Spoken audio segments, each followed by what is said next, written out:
Salut tout le monde, enfin une nouvelle vidéo. Alors, pas de présentation de produit aujourd'hui, ni tuto ou autre. Aujourd'hui, on va faire le point. Alors, ça fait maintenant 1 an que j'ai publié la première vidéo sur ma chaîne. La première chose, c'est que je n'ai pas fait de vidéo ces derniers temps car j'administre les serveurs. Et j'ai eu quelques soucis techniques sur celui-ci, mais bon, maintenant les problèmes sont résolus. Ensuite, je travaille sur une nouvelle chaîne YouTube qui n'a absolument rien à voir avec la photographie, mais qui me prend beaucoup de temps car avant de tourner une vidéo, je dois faire un très long travail de recherche, etc. Je vous la présenterai quand j'aurai publié la première vidéo, car pour l'instant, il n'y a absolument rien dessus, à part les essais de générique que j'ai mis en ligne. Sinon, pour en revenir à ma chaîne photo, je me pose une question justement sur le rythme des diffusions. Alors, est-ce que je continue sur 2 vidéos par semaine, ce qui n'est pas facile pour moi à tenir, car ça me prend beaucoup de temps. Est-ce que je ne devrais pas faire plutôt une vidéo par semaine et éventuellement rajouter un petit extra si j'ai éventuellement le temps? Alors, donnez-moi votre avis sur le sujet. Moi, de mon côté, le problème, c'est que j'ai d'autres formats aussi que je veux intégrer sur la chaîne et c'est assez compliqué. Alors, voilà un exemple de vidéo que je souhaite faire. Je souhaite faire le tour des eaux de France. Tour des eaux de France, ça se dit ça? Enfin bref, je souhaite faire le tour des eaux de France justement, vous les présenter en vidéo avec tous les animaux que l'on peut voir, vous donner mes avis, mes expériences, faire quelque chose d'assez complet là-dessus. J'ai envie de faire ça car je pense, comme beaucoup, du moins pour les fans de photos animalières, on aimerait tous faire un safari en Afrique. Mais bon, vu les prix, je pense que c'est loin d'être possible pour beaucoup d'entre nous. Même si les photos dans un zoo n'ont pas le même charme, ça peut toujours être aussi un bon moyen d'apprendre. La photo avec des animaux, si on peut dire sauvages, ça peut être sympa justement pour apprendre à se positionner, cadrer, savoir attirer le regard justement de l'animal. Alors c'est un format de vidéo qui sera vraiment, je pense, qu'une fois par mois, pas plus. Alors j'ai fait une petite recherche et je me suis aperçu en fait qu'il y a énormément de zoos en France. Alors je parle que de zoos, je ne parle pas justement de tout ce qui est aquarium. Donc pour ce genre de vidéo, je peux en faire vraiment beaucoup. Et comme certains zoos sont assez loin de chez moi, du coup, je vais dormir sur place et je vais essayer de voir si je peux trouver des éléments à photographier aux alentours et vous les faire partager. Que ce soit des châteaux, des points de vue, etc. Alors un autre genre de vidéo que j'aimerais faire, c'est vous présenter des produits et faire des tests, etc. Là, le problème, c'est les finances, car à mon échelle, aucune marque n'est prête à prêter justement du matériel photo, que ce soit des objectifs, des filtres, des flashs ou ce genre d'accessoires. J'avais une idée en tête, mais le problème, c'est que c'est pas réalisable au vu du nombre d'abonnés. Je vais vous en parler quand même. J'avais l'idée, pourquoi pas, de faire une page Tipeee. Alors, pour ceux qui ne connaissent pas, Tipeee, en gros, c'est un site qui récolte tous les dons que peuvent faire les gens aux vidéastes. Je ne dis pas youtubeur parce que j'aime pas trop ce terme. Moi, ce que j'avais comme idée de faire, justement, ça serait une cagnotte. Avec les dons, alors les personnes peuvent donner ce qu'elles veulent, que ce soit 1 euro ou plus. Alors, ça serait bien sûr sans obligation. Avec cette cagnotte, selon la somme, on regarde ce que l'on peut prendre. Par exemple, si on récolte 150 € sur un mois, moi je vais regarder tout ce que l'on peut acheter comme matériel avec 150 €. Alors ça peut être un ou plusieurs objets. Ensuite, je vous soumets la liste et c'est à vous justement à choisir les objets que l'on va acheter et que l'on va tester. Alors si par exemple on achète pour 135 € de matos et qu'il reste 15 €, ces 15 € restants seront ajoutés à la cagnotte du mois suivant. Une fois la présentation et les tests faits, le but, ce sera de faire un concours pour vous faire gagner justement le ou les objets en question. Car de mon côté, je me vois mal conserver des objets achetés avec vos dons. Alors pour ce concours, ce serait un concours où tout le monde peut participer, même les débutants. Ils auront leur chance car les sujets en fait que j'aurai choisis seront toujours différents et très particuliers. Par exemple, je ne vais pas vous demander de faire une photo de paysage, c'est quelque chose d'assez banal et les meilleurs d'entre vous, c'est là où ils vont exceller. Et du coup, les débutants qui n'ont pas trop l'habitude, ils ont potentiellement peu de chances de gagner. Alors, je vais vous demander des choses précises, mais un peu particulières, quelque chose que l'on ne prend pas forcément en photo souvent. Il y aura peut-être aussi des contraintes techniques. Je pourrais aussi vous imposer des contraintes du type utiliser un flash, pas de flash, ou à contre-jour, etc. Ce genre de choses. Alors, par rapport aux dons, En plus des simples dons, il y aura des contreparties.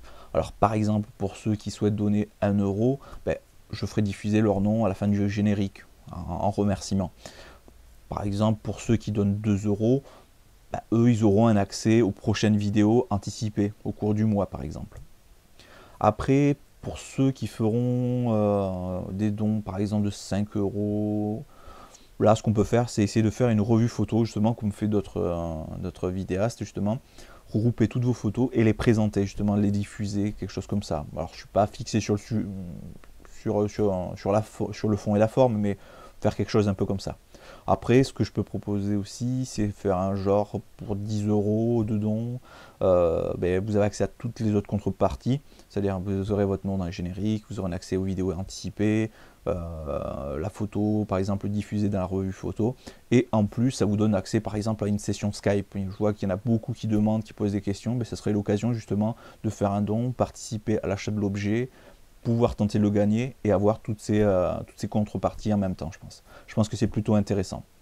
Donc dites-moi ce que vous en pensez dans les commentaires. Alors n'hésitez pas vraiment à donner votre avis, c'est vraiment important.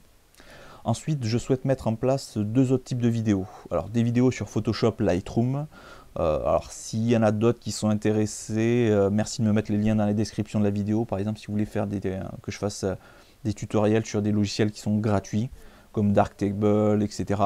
Si vous êtes nombreux à utiliser ces logiciels, mettez-le dans le commentaire. Par exemple, il y en a une marque Darktable, et plutôt que de reproposer Darktable, cliquez sur j'aime justement, sur la personne qui a indiqué justement Darktable, et à ce moment-là, on va comptabiliser, et en fonction du nombre de j'aime, à ce moment-là, je ferai des tutoriels dessus. Alors, je souhaite mettre en place aussi cette année un guide pour faire des photos en studio. Alors, j'ai acheté un petit peu tout, plein d'équipements, j'ai acheté un petit peu de tout, enfin vous verrez.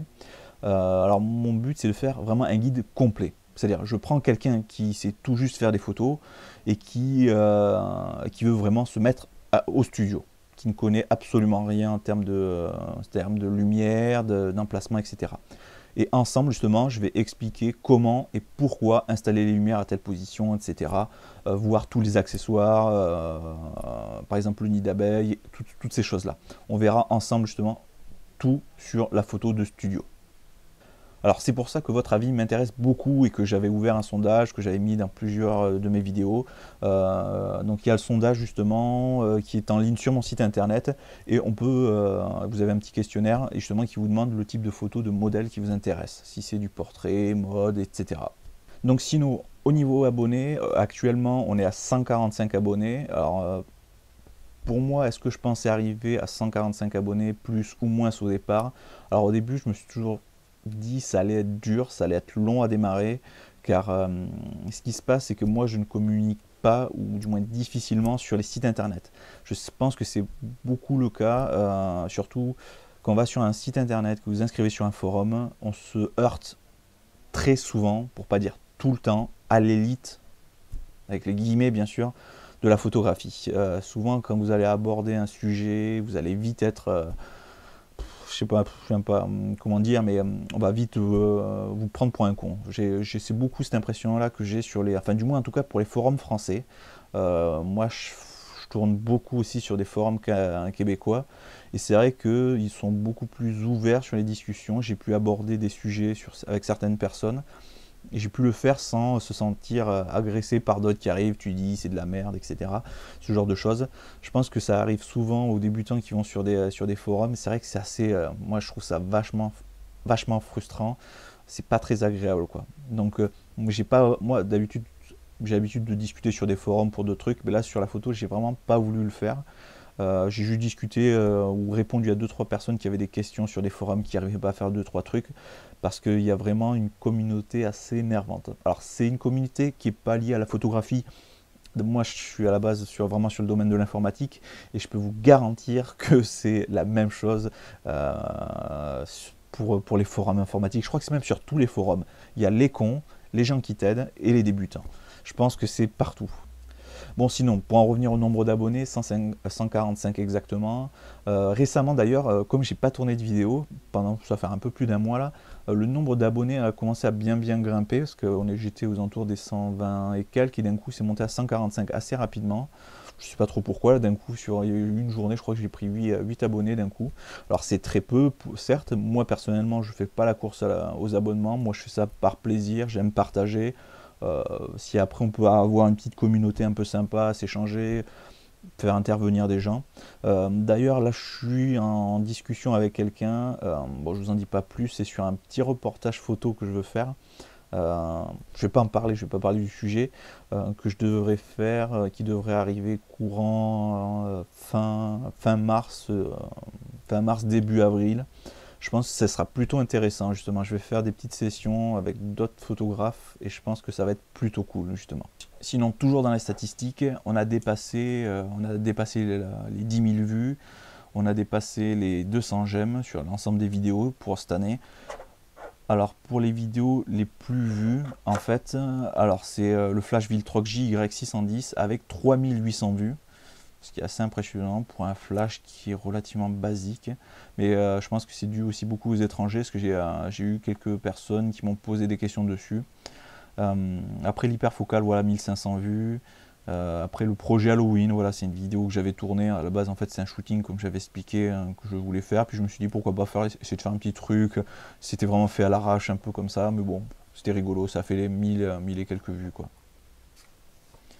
Une autre statistique que je voulais énumérer, c'est au niveau du nombre hommes-femmes. Ce qui est assez rigolo, c'est que le nombre, on est là, à l'heure d'aujourd'hui, on est à 87% d'hommes et 13% de femmes. Toujours statistique, alors au niveau des pays, alors la France représente 59% des viewers que j'ai. En Belgique, j'en ai 7,4. Salut la Belgique. Le Canada, bon, je pense que c'est plus orienté après sur le Québec, on est à 3,8%. Voilà, c'est juste des stats pour que vous puissiez avoir des aperçus. Après ça, que j'ai vraiment de tous les pays, j'ai de l'Espagne, j'ai du Brésil. On a dépassé les 25 000 minutes de vidéos regardées, ce qui est assez énorme. En fait, si je dis pas de conneries, ça fait en fait en gros 17 jours à regarder des vidéos non-stop. Bon, sinon pour clôture pour 2015, je suis assez content de la petite communauté qui est en train de se créer. J'ai 2-3 personnes avec qui je discute assez régulièrement. Alors, comme je le dis toujours, je suis toujours disponible sur Facebook, Twitter, si vous avez des questions, vous voulez discuter, trucs comme ça. Après, j'ai d'autres projets de vidéos que j'ai pas encore parlé, que je garde dans un coin. Je vais voir ça au fur et à mesure du temps. Parce que comme j'ai expliqué, j'ai une autre chaîne YouTube sur laquelle je veux travailler, qui sera beaucoup plus grosse, qui me demandera beaucoup plus de travail. Parce qu'il y a une recherche, enfin, vous verrez exactement ce que c'est. Sinon, dans l'ensemble, je suis satisfait, puis je vais continuer. Moi, le but, c'est pas forcément de faire vraiment des vues, c'est pas trop l'intérêt, quoi. Le but, c'est de partager mon expérience, partager ce qui a été positif pour moi, mes erreurs aussi.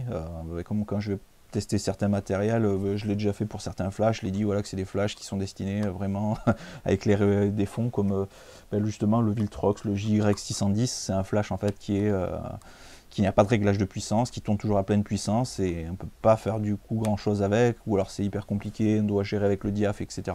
Donc c'est plus un truc qu'on va utiliser pour éclairer un fond de manière fixe sans avoir à régler, quoi. Bon, moi je vous laisse, sur ce, portez-vous bien, sortez et faites des photos.